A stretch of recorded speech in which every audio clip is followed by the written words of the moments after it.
ئەم کەسەی کە ئەیبینن لە سەر ڕسمەکە ناوی تۆمی ڕۆبنسنە، یەکێکە لە ئەو ڕەگەزپەرستانەی کە بەردەوامە لە دژایەتیکردنی موسڵمانان لە بەریتانیا و دژایەتیکردنی پەنابەران. کەسێکی ڕەگەزپەرستی پیسە و ئەم کەسە لەلایەن لۆبی زایۆنیەوە پاڵپشت دەکرێ و کۆمەڵی کەسی ترە لە بەریتانیا کە بەڕاستی پارەیەکی باشیان بۆ تەرخانەکرێ، میدیایەکی باش لە خزمەتیان نایە.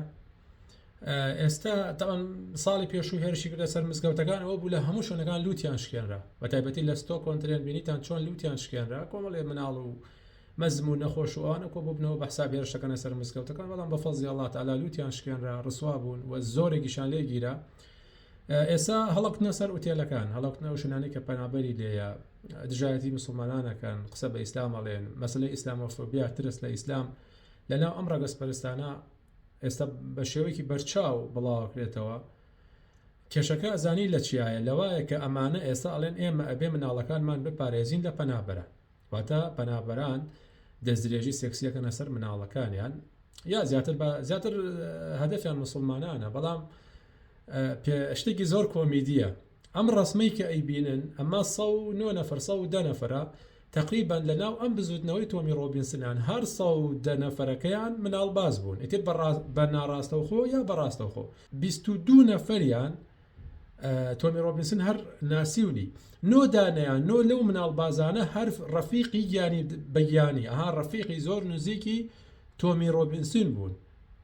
باشە بۆیە ئینسان بە تایبەتی کوردە بەڕێزەکان هەم لە خوشکانمان هەم لە برایانمان ئەبێ شارەزا بن کاتێک کە لەگەڵ ڕەگەز پەرستێکە تووشی کێشە ئەبن و دەمەقاڵەیە بن، تەوانە بێ زمانەکە بزانی و بزانی لە 1970 ئەوانەی لە سژنەکانی بەریتانیا لەسەر مناڵ بازی ئەوە گیراون ئینگلیزن بەجددی، خەڵکی ئەم وڵاتن، هەر ئینگلیزن، سکۆتین، ئیرلندین، ینی لەناو ئەمانە هەیە، لەناو موسڵمانە ئەوانە هێڵی سوورە. خۆتان نەزانن پیسترین سزا بۆ کەسانەیە کە دەستێژی سێکسیەکەن جەجابی خێدە سەر مناڵ لە ئیسلامە هێڵی سوورە، ڕێگە پێدراون شتێکی زۆر قێزەونە، هەر زۆر قێزەونە. بەڵام وەکو ئەبیرن بۆ چاواشەکاری، بۆ هەڵخەڵاتاندنی خەڵکی ئەڵێن ئێمە مناڵەکانمان ئەپارێزین لە پەنابەران. ئێکاکە خۆت ئەو جەماعەتی کە لە دەورت کۆبووەتەوە تۆمی ڕۆبینسن مناڵ بازن کاکە، ئەمە ڕسمەکانیان ئەمە ناوەکانیان ئەیبرن. تەبان ئەمەش ڕسمی ئەم تۆمی ڕۆبینسینەیە لەگەڵ قوارەی زایۆنیە وەسەری مارەکەش زایۆنیەکانن، ئەمانە بەکارەهێنن لە هەموو وڵاتێکە ئەم زایۆنیانە فیتنە ئەنێنەوە. تۆ بڵێ بەریتانیا هەمووی لەژێر دەستی ئەمانە بێ، ناتوان بڕێت چکە کەمن، بەڵام بەجددی پارەیان لەژێر دەستایە، بەجددی ڕاگەیاندنیان لەژێر دەستایە لە بەریتانیا.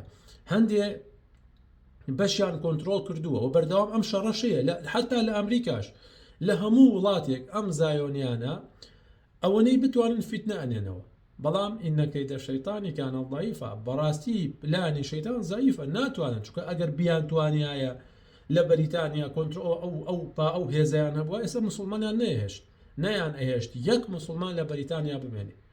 بەڵام ئەمە پاشەڵی ئەم تۆمی ڕۆبینسن و ئەم جەماعەتە ڕەگەزپەرستە پیسە قێزەونەن کە خۆیان بە سەدەهانیان لە مناوبازی تێوە گلاون، خۆیان لە خۆیانەوە سەیری موسڵمانی شەکەن، خۆیان نییە لە هەموو ئەخلاقێک داڕراون، خۆیان بۆ تێرکردنی حەزی نەفسی خۆیان پەنا ئەبەنە بەر هەموو شتێک. بەڵام واشە وا بیرەکەنەوە کە ئێمەی موسڵمانی شۆکو ئەوانی نا، ئێمەی موسڵمان پاکترین و گەورەترین دینێک لە سەرزەویە ئیسلامە، بەشایەتی دۆست و دوژمن، بڕۆ هەرچی بەرنامە و دین بێنە بزانە تەحەدای ئیسلامەکە. ئەمە ڕۆکو زانیارێکی نەک زیادە، ڕۆکو زانیارێک بە ئەو کوردە بەڕێزانەی کە لە بەریتانیان خۆیان شارەزاکەن لەم بوارانەوە، بە تایبەتی ئەو خوشکە بەڕێزە محاجەبانە یانی قاوانە بە هەندێ چەکی تەندروستەیە، واتە لای پۆلیس کێشەی نییە، با لە جانتاکانیان نەبێ، بۆ نمونە سپرا با دایم لە جانتاکانیان نابێ و هەنێ شتی تر کە ڕێگە پێدراوە بەجددی ئەبێ پێتان بێ.